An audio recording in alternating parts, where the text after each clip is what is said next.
Hey, what's up, everyone? Welcome back. We are here with the official Rate My Base and our lucky winner, Itriaris. I have no clue how to pronounce that name, so I apologize for how I said it.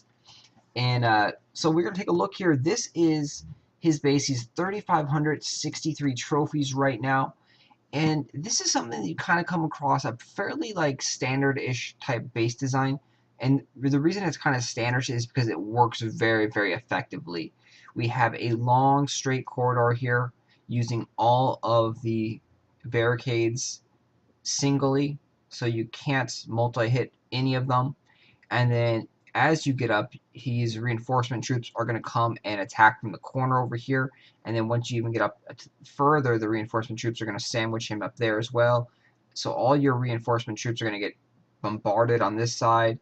You're going to attack up here. And then you also have to deal with this typically firebolt tower right here in the corner, and there's no way to deal with it unless you bring out cannons and potentially have the cannons, get past all these guys. So it's just a very, very difficult tower to deal with. Thankfully, the mummy actually helps a little bit with this situation because you can use the mummy as a shield to help protect you, and you don't have to spawn reinforcement troops. You can run through, have the mummy come with your hero, and then once you get up right around here, then you can start bringing out your reinforcement troops. But this is a pretty standard, very effective base, and you'll run into bases similar to this. Also, this is also sort of similar to like a clover style base where they have a straight line and they do the funky clover over here. These bases are very, very effective. So it just depends on different wave combinations of what you got going on in there. So he has a lot of arb blasters, which I definitely like once you have a lot of wave points. You can throw some of those in there, and high level arb blasters do a lot of damage. The downside is that the mummies are pretty resistant to those guys, so that helps if you're using the mummy strategy.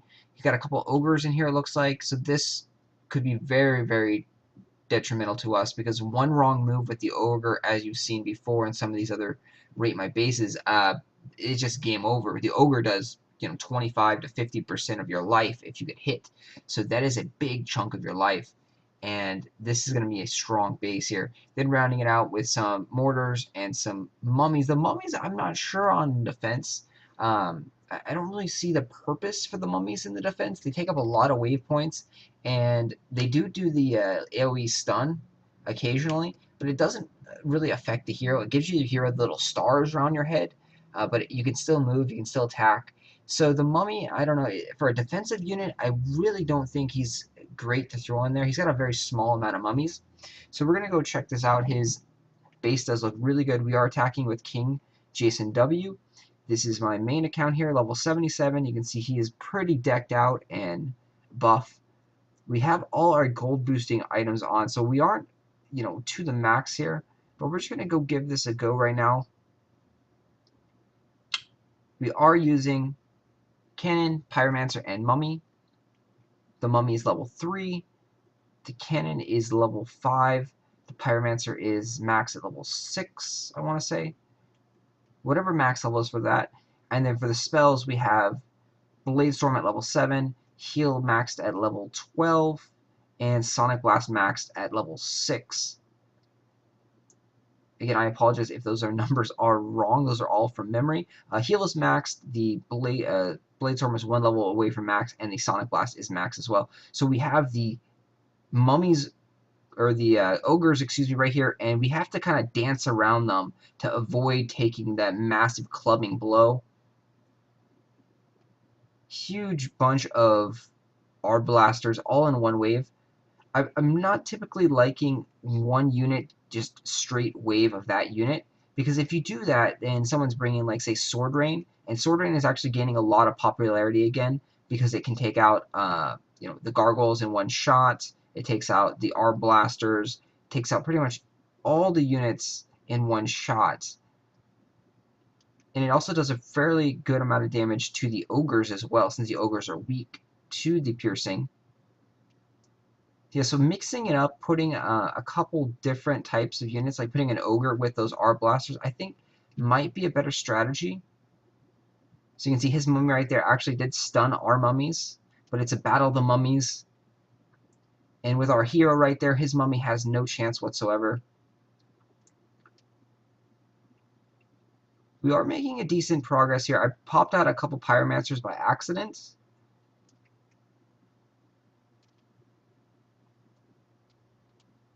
We do have to make sure that we avoid. So this wave right here is a great combination. It has one ogre, mortar, a couple R blasters. I prefer that over the like 6 or 7 R blaster waves. Oh shit.